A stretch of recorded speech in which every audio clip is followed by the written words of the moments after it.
Madame, Monsieur, bonsoir, bienvenue sur Al24 News pour ce 19h. Tout de suite, les principaux titres qui seront développés tout au long de cette édition.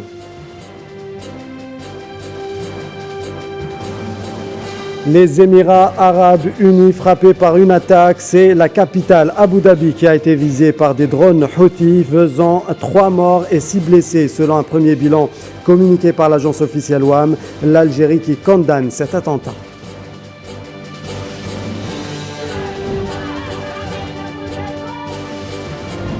Nouvelle journée de manifestation au Soudan, une journée sanglante selon le comité des médecins soudanais, 7 personnes ont perdu la vie.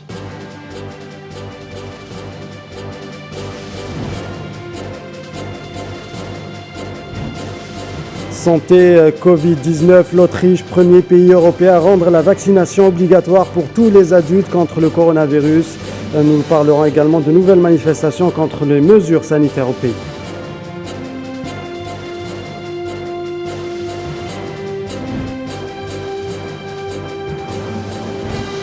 Sport, football, CAN 2021 et cette défaite première depuis 3 ans et qui fait mal à l'équipe nationale algérienne et ses supporters. 1-0 face à la Guinée équatoriale hier lors du deuxième match du groupe E. Le sélectionneur national Jamel Belmadi maintient un espoir de qualification.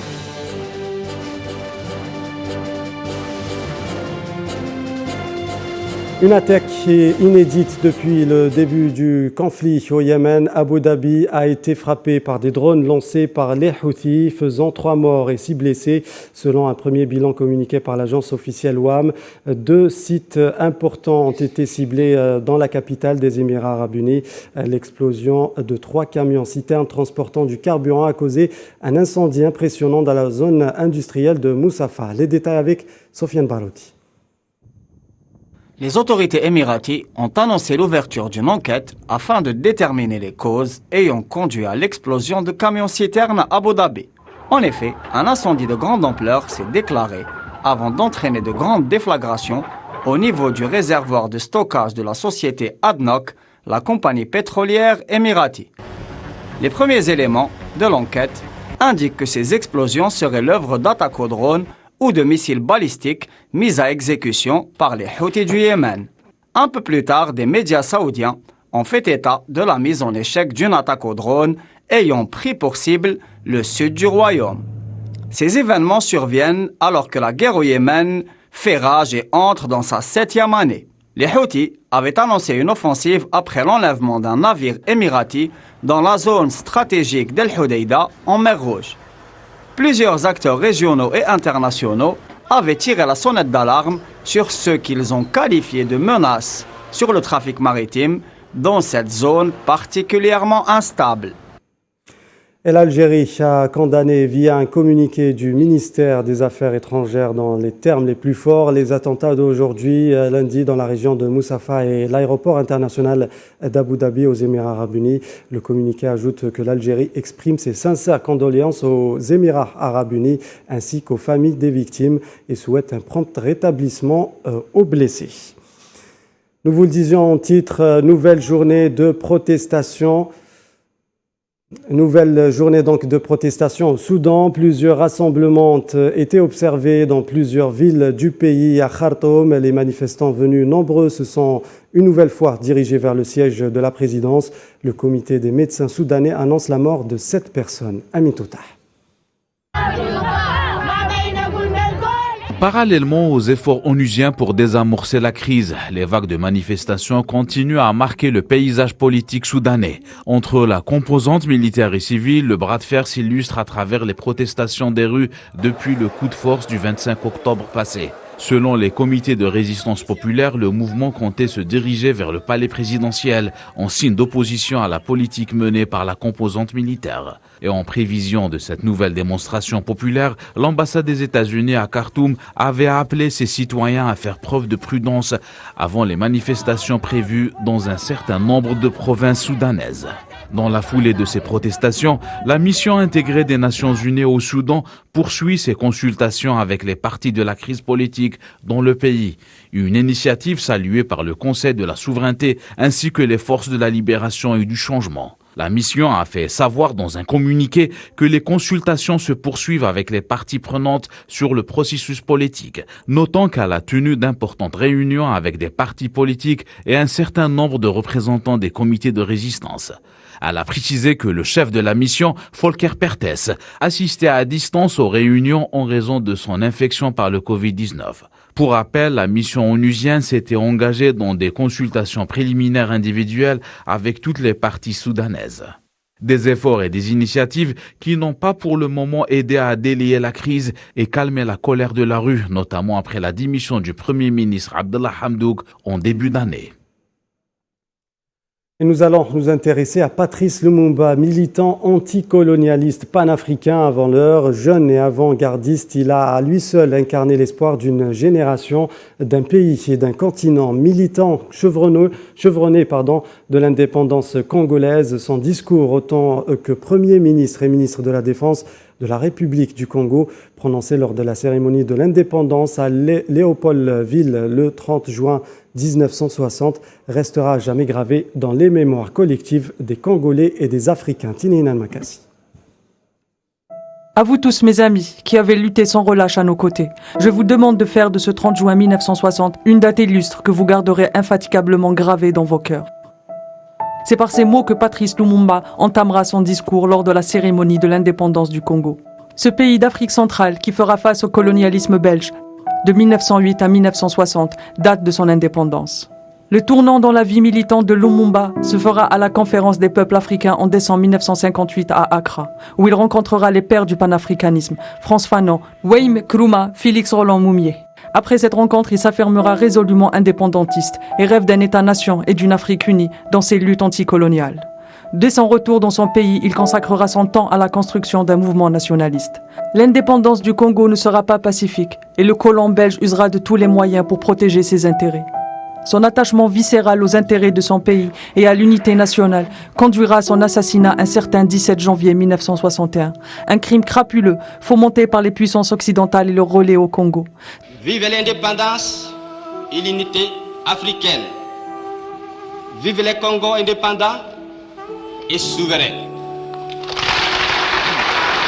61 ans après sa mort, Patrice Lumumba restera un héros africain, une icône, le guide de ces générations qui refusent d'abdiquer et rêvent encore et toujours d'une Afrique unie.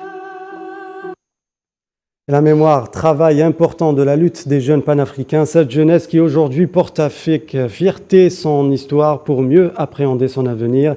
L'anniversaire de l'assassinat de Patrice Lumumba le 17 janvier 1961 est aussi une occasion pour la réflexion sur l'avenir du continent, comme nous l'explique Kassango Ilunga, militant politique et militant panafricain. Le 17 janvier de chaque année doit être une journée de réflexion pour tout Africain, pour tout panafricain et pour tout panafricaniste. Pourquoi ? Parce que le 17 janvier nous rappelle l'assassinat de Patrice Emery Lumumba. Lumumba, qui était un jeune, qui était un Africain, qui s'est engagé pour l'indépendance, l'autodétermination et l'autosuffisance de l'Afrique et de son peuple. Un engagement déterminé par la constance idéologique. Un engagement avec détermination. Et nous maintenant, Africains, nous panafricanistes, vivants actuellement, devrons nous poser la question de savoir est-ce que la vision qu'avait Lumumba sur l'Afrique et son peuple se concrétise au travers de notre lutte ou pas. Voilà pourquoi chaque 17 janvier devrait être une journée de réflexion. 1 579 976, c'est le nombre de déplacés internes à cause du terrorisme que comptait le Burkina Faso à la date du 31 décembre 2021.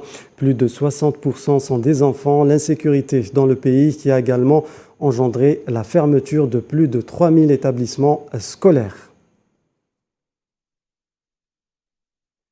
Et le ministre des Affaires étrangères et de la communauté nationale à l'étranger, Ramtan Lamamra, a été reçu lundi au Caire par le président égyptien Abdel Fattah el-Sisi dans le cadre de sa visite de travail en Égypte. En sa qualité d'envoyé personnel du président de la République, Abdelmadjid Tebboune indique un communiqué du ministère. La rencontre qui s'est déroulée en présence du ministre des Affaires étrangères égyptien Samah Choukri a constitué une opportunité pour passer en revue les relations bilatérales historiques basées sur la coopération et la solidarité, ainsi que les perspectives de les renforcer dans divers domaines en concrétisation de la ferme volonté des dirigeants des deux pays, une volonté réaffirmée à l'occasion de ces entretiens.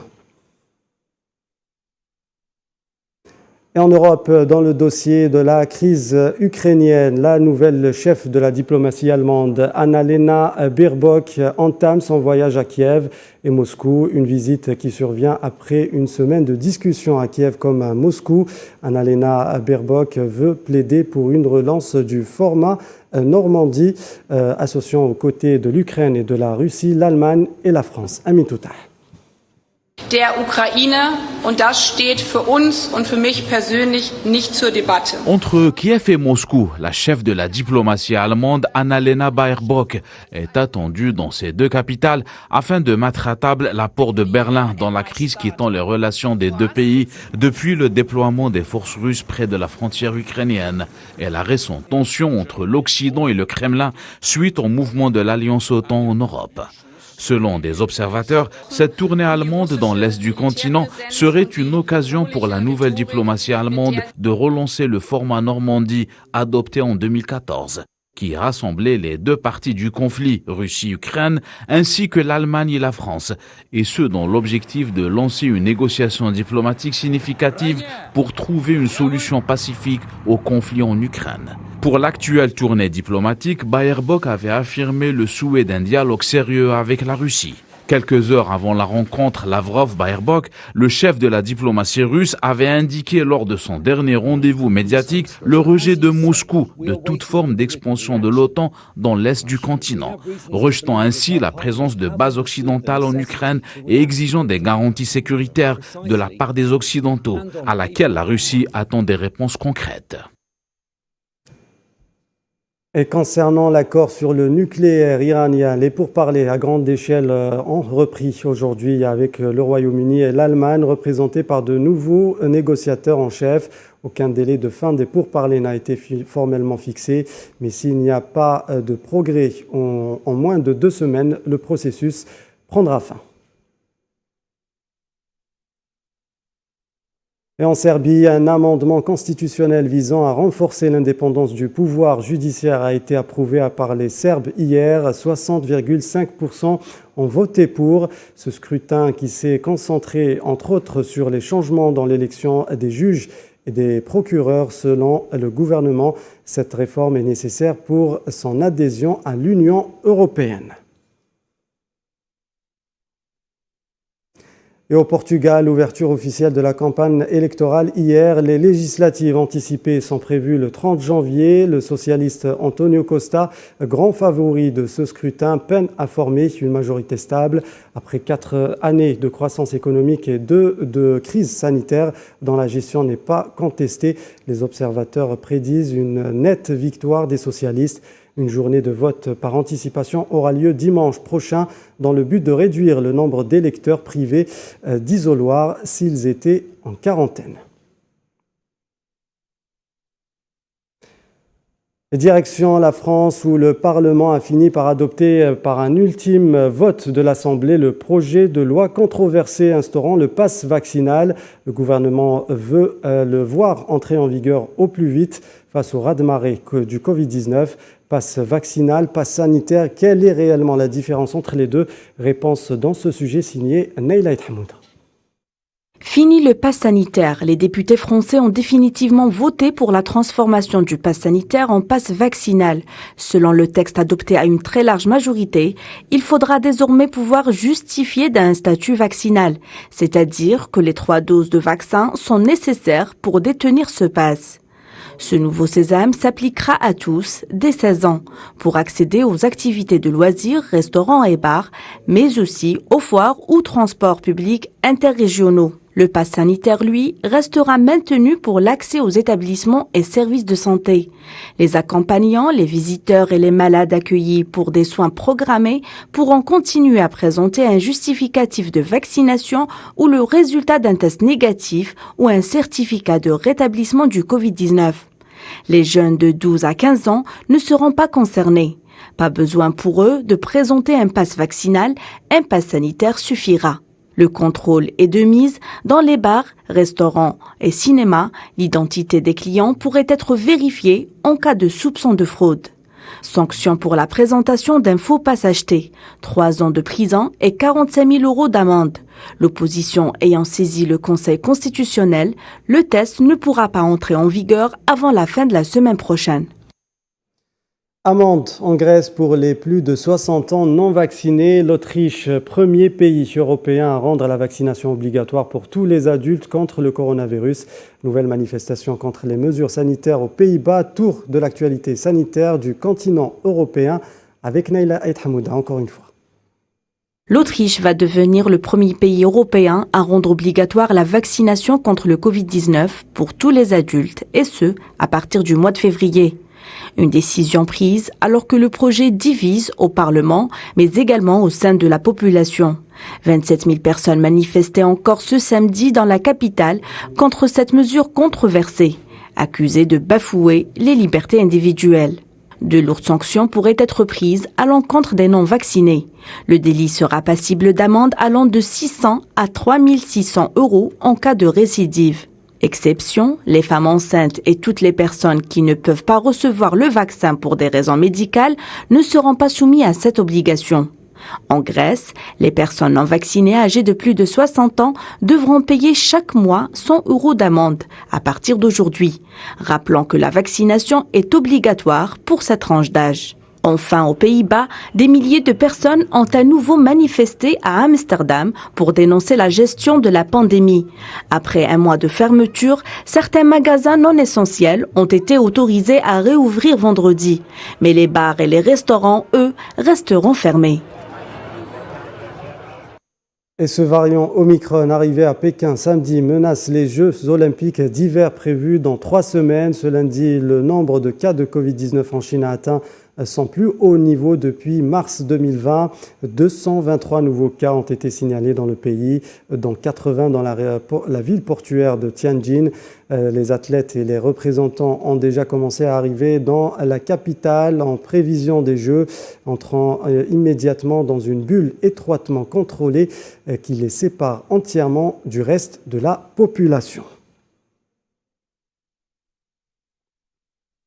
Et retour en Algérie, la réunion du Conseil des ministres tenue hier dimanche a débouché sur d'importantes décisions dans les domaines de l'investissement et de l'agriculture. Il s'agit entre autres de la levée d'obstacles sur 679 projets d'investissement sur un total de 877 dossiers mis en attente suite à la délivrance des autorisations d'exploitation et d'entrée en production. À noter que ces projets sont répartis sur une quarantaine de wilayas. Le gouvernement a par ailleurs décidé d'augmenter les prix d'achat du blé tendre et dur auprès des agriculteurs pour les encourager à doubler la production en vue de réaliser la sécurité alimentaire. Économie toujours, et l'on va s'intéresser à présent à une face cachée de l'économie française, en l'occurrence les chemins de traverse empruntés par certaines entreprises françaises pour obtenir des marchés à l'étranger. La Banque mondiale révèle les dessous d'une affaire impliquant 3 entreprises tricolores de renom. Les détails avec Kherdin Batash. Des entreprises françaises rattrapées par la Banque mondiale pour des pratiques délictueuses opérées dans le cadre de marchés à l'international. C'est ce que révèle l'institution de Bretton Woods dans un communiqué de presse, annonçant avoir sanctionné les compagnies Aéroports de Paris, Bouygues BTP et sa filiale Colas, toutes 3 accusées et condamnées pour des pratiques irrégulières lors de la négociation de marchés publics, à Madagascar et en Croatie.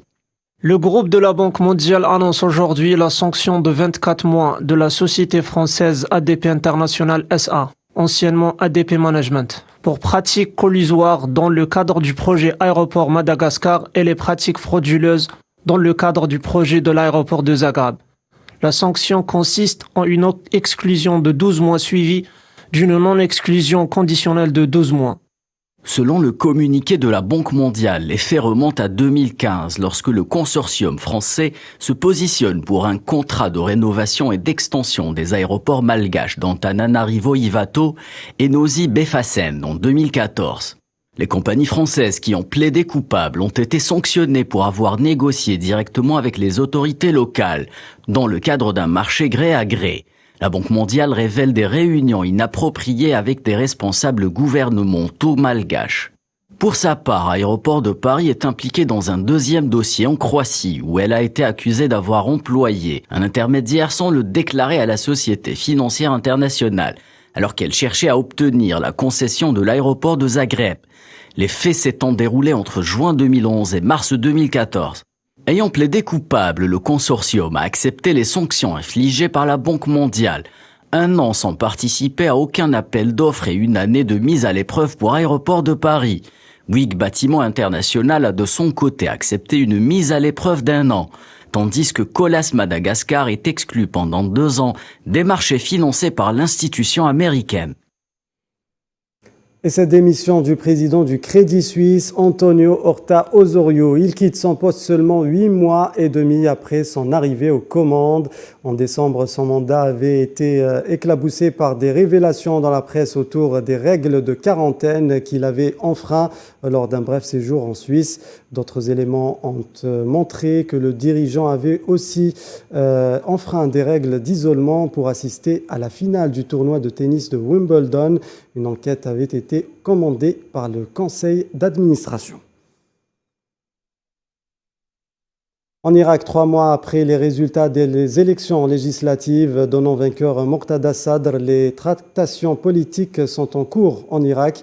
Des tractations sous haute tension alors que Moqtada Sadr voudrait former un gouvernement de majorité, un gouvernement qui ne serait dirigé que par son parti et ses alliés au Parlement. Les autres partis ne sont pas d'accord avec cette demande, notamment les partis proches de l'Iran qui ont perdu beaucoup de sièges au Parlement cette année. Cette situation serait inédite car depuis les premières élections dans le pays en 2005, les partis politiques adverses se sont toujours partagés les postes ministériels en formant un gouvernement issu d'un consensus national où chaque parti politique aurait donc sa part du pouvoir. La Corée du Nord a lancé tôt ce lundi depuis un aéroport près de Pyongyang de nouveaux projectiles, probablement des missiles balistiques de courte portée. Selon l'armée sud-coréenne, le régime de Kim Jong-un en est à son 4e essai d'armement depuis le début de l'année. Sohila Kilal. 2 missiles balistiques présumés ont été tirés ce lundi peu avant 9h du matin, heure locale, par la Corée du Nord, depuis un aéroport près de Pyongyang, a rapporté l'armée sud-coréenne.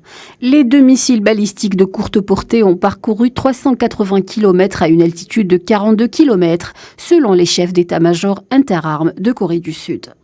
Ces tirs de missiles portent à 4 le nombre d'essais d'armement de la Corée du Nord depuis le début de l'année. En effet, le 14 janvier dernier, la Corée du Nord avait tiré depuis un train 2 missiles tactiques guidés. Elle a notamment affirmé avoir testé avec succès les 5 et 11 janvier des missiles hypersoniques à vol plané, une arme particulièrement sophistiquée, le deuxième lancement étant supervisé par Kim Jong-un lui-même. Ces nouveaux essais surviennent à un moment délicat pour la région alors qu'une élection présidentielle est prévue en mars en Corée du Sud et que la Chine se prépare à accueillir les Jeux Olympiques le mois prochain. Pyongyang accélère ces dernières semaines ses tests d'armement. Le régime de Kim Jong-un cherche à renforcer les capacités militaires de son pays, soumis à de lourdes sanctions internationales. Dans son plan de défense quinquennal dévoilé en janvier 2021, la Corée du Nord avait cité les missiles hypersoniques comme sa priorité numéro 1, alors que le dialogue avec les États-Unis au sujet de son programme balistique et nucléaire reste au point mort. Et puis ces images terrifiantes du tsunami provoqué par la puissante éruption du volcan sous-marin des îles Tonga dans l'océan Pacifique Sud. Le tsunami qui a causé des dégâts importants n'a fait aucune victime sur place. L'archipel est sans Internet depuis qu'un câble d'approvisionnement télécom a été sectionné par l'événement. La Nouvelle-Zélande compte envoyer un avion militaire de reconnaissance pour survoler la région ce lundi si le nuage de cendres volcaniques le permet. Sport, football, Cannes 2021 à présent et cette défaite première en 3 ans qui fait mal à l'équipe nationale algérienne et ses supporters. 1-0 face à la Guinée équatoriale hier lors du deuxième match du groupe E. Le sélectionneur national Djamel Belmadi maintient un espoir de qualification. Il a d'ailleurs bien expliqué lors de la conférence de presse en déclarant, je cite, « Tant que je ne suis pas mort, il y a de l'espoir ». Faisal Saleh. Le Robin Hood en sport est algérien. Son nom Belmadi, prénom Djamel, surnommé le ministre de la joie par la population algérienne. Djamel Belmadi a écrit l'histoire de l'équipe nationale d'Algérie. Le maestro des Verts a joué la musique de ballon avec les mêmes instruments, avec un rendement meilleur en comparant à ses précédents titres et prestations. Le Fennec a pris la direction technique de l'équipe nationale d'Algérie dans des moments difficiles où la réussite semblait impossible. Sauf que Djamel le patriote a répondu favorablement à l'appel de la patrie. Et la suite de la mission impossible ressemblait à celle de Hollywood. Les coéquipiers de Mahrez, 66e au classement FIFA août 2018, ont retrouvé leur leader et depuis les Verts n'ont pas cessé de gagner, conquérir le monde. Cannes 2019, Belmadi veut remporter le titre. Le 11 national se montre monstrueux. Djamel et l'Algérie remportent la première étoile africaine en dehors du pays. La deuxième étoile est titre dans l'histoire des Fennec. La meilleure série d'invisibilité africaine avec 35 matchs sans défaite, l'Algérie détient le trône en Afrique. L'Algérie de Belmadi est toujours en course pour la qualification à la prochaine Coupe du Monde et aussi pour le titre africain. L'équipe nationale est Djamel et Djamel c'est l'équipe, une étoile qui rayonne le football algérien. Le travail et le mérite d'un homme où l'histoire du football ne le va pas oublier. Pour les Algériens, la valeur de Djamel est juste intouchable. Et nous retrouvons en direct de Douala notre envoyé spécial Faisal Saleh. Faisal, bonsoir. Bonsoir. Alors Faisal, c'est un match à oublier rapidement pour les joueurs algériens s'ils veulent conserver une chance de qualification en huitième de finale. L'équipe nationale a toujours la chance pour être au deuxième tour de cette Coupe d'Afrique des Nations. Il ne faut pas oublier qu'en ce moment, le classement, c'est vrai qu'on est en dernier rang du classement, 4e dans ce groupe E avec un seul point, sauf qu'une seule victoire nous permettra d'être au deuxième tour. Il ne faut pas oublier qu'il y aura aussi meilleur troisième. Donc il y a beaucoup de scénarios pour que l'Algérie réussisse à passer ce premier tour à ce groupe E qui était, on va dire, solide. C'était le groupe de la mort, sauf que Djamel Belmadi était clair lors de la conférence de presse. Il a dit tant qu'on n'est pas mort, on va essayer d'avoir le billet pour le prochain tour. Je pense que l'Algérie en ce moment est focus sur le match de la Côte d'Ivoire face à la Côte d'Ivoire. Il ne va pas être facile le match de la Côte d'Ivoire, mais il faut toujours se rappeler que Djamel Belmadi et le collectif de Djamel ils ont toujours répondu présent lors des gros moments. Il faut toujours se rappeler du match de la Côte d'Ivoire face à l'Algérie à la Cannes 2019, là où l'Algérie a battu le Côte d'Ivoire par la séance de tir au but. Et c'était super magnifique en se qualifiant en demi-finale pour jouer le Nigeria. Donc l'équipe de l'Algérie connaît très bien l'équipe de Patrick Baumel, l'entraîneur de la Côte d'Ivoire. C'est une mission très difficile, on va dire. Mais elle n'est pas impossible parce que Belmadi, là, il a connu pire, on va dire. La série d'invisibilité, c'est vrai qu'elle s'est arrêtée devant la Guinée équatoriale. On était un peu triste hier. C'était une triste soirée pour l'équipe d'Algérie et aussi pour les supporters algériens. Mais on va dire, on va plier cette page de la série d'invisibilité. On va recommencer à zéro pour la série d'invisibilité. Mais il faut dire qu'on ne commence pas à zéro avec l'effectif de Djamel Belmadi parce que l'effectif de Djamel Belmadi, elle est là depuis 2018, on va dire. Djamel, il a construit un groupe. Il a construit aussi il a construit un groupe solide et un groupe qui sait toujours sortir des moments difficiles et nous montrer à quel point il est, on va dire. Justement, Est-ce qu'aujourd'hui, j'imagine que le staff de l'équipe nationale a entamé déjà un travail psychologique, on va dire, pour c'est-à-dire remobiliser les troupes quelque part?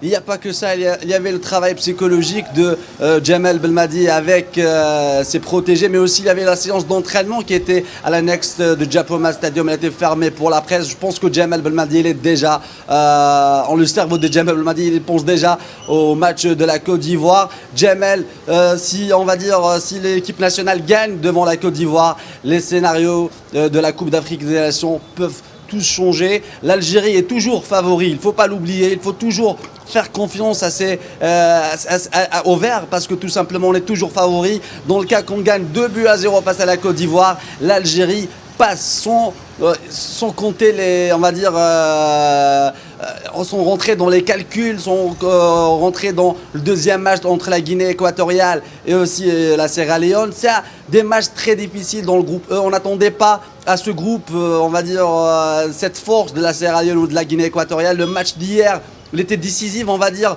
pour l'Algérie parce que c'est un autre tournant. On attendait que le match de la Côte d'Ivoire face à l'Algérie sera beaucoup plus un match de gala. Mais là, c'est un match de qualification pour les deux équipes parce qu'il ne faut pas oublier que la Côte d'Ivoire était tenue en échec hier dans on va dire un scénario fou parce que la Côte d'Ivoire elle était devant la Sierra Leone pendant les 90 minutes. La Sierra Leone qui est revenue au score par Camara, 2-2 face à la Sierra Leone. C'était un match, on va dire, qui rend un petit peu les choses difficiles par rapport à la Côte d'Ivoire et par rapport à l'Algérie. La Guinée équatoriale, elle veut aussi se qualifier. La Sierra Leone, elle veut se qualifier. Il faut savoir qu'il y aura 4 meilleurs troisièmes qui seront qualifiés dans ce tournoi de la Coupe d'Afrique des Nations ici au Cameroun, dans la 33e édition. Je pense que l'Algérie pourra se qualifier. L'Algérie, on fait confiance à Djamel Belmadi, on fait confiance à Riyad Mahrez et ses coéquipiers. Il faut juste être derrière, il faut les soutenir pour...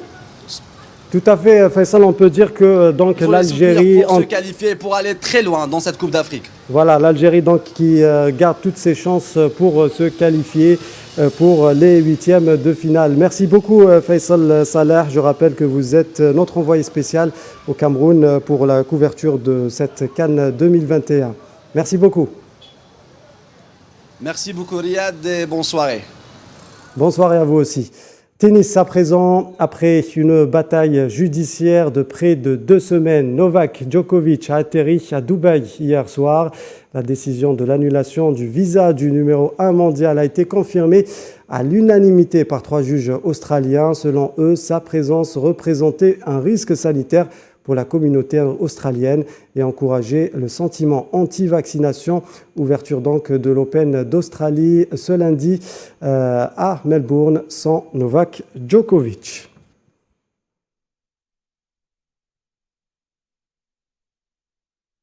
De la culture à présent, retour en Afrique pour s'intéresser à l'afrobeat. Né en Afrique pendant les années 60, l'afrobeat est aujourd'hui le son qui révolutionne la scène musicale mondiale. Avec une base d'auditeurs de plus en plus croissante, l'afrobeat est sans doute le son du futur qui rappelle l'apport de l'Afrique aux arts et cultures dans le monde. Tininan Makassi. C'est une révolution qui est en train de s'opérer dans l'industrie musicale mondiale. Une nouvelle arrivée, tout droit sortie du continent africain.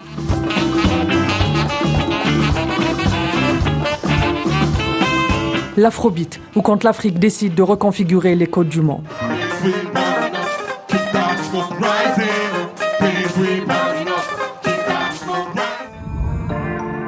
C'est plus que de la musique, c'est un mouvement social de contestation qui prend racine dans le Nigeria des années 60. Par une fusion de musique traditionnelle nigériane, le yoruba, le highlife ghanéen, avec des éléments afro-américains, le funk et le jazz. Les pionniers du genre, le saxophoniste Fela Kuti, créateur et leader incontesté, ou encore son batteur, le légendaire Tony Allen.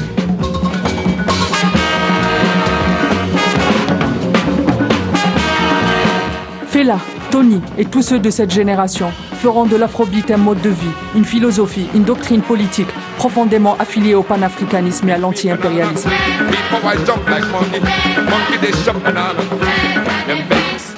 Ils revendiqueront une identité africaine, décolonisée des apports néfastes du néocolonialisme blanc. La formule musicale est simple et magique. Une musique rythmée, répétitive, avec peu d'accords joués en boucle par des guitares et des claviers, rehaussée de riffs de cuivre, puissants et mélodiques.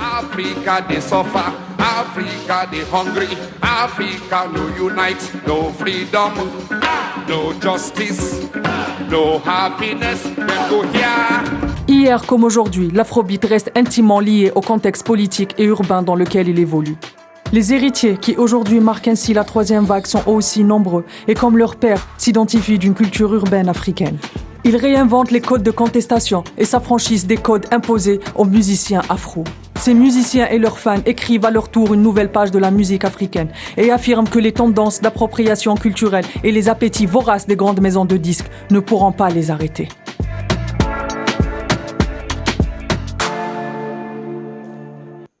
C'est la fin de ce 19h. Merci de nous avoir suivis. Tout de suite, les couleurs du ciel avec la météo présentée par Madame Zenzitouni. Prochain rendez-vous de l'actualité en langue française demain 13h, présenté par Fatma Mhani. Quant à moi, je vous retrouve à 19h. Excellente suite des programmes sur Al 24 News. À demain.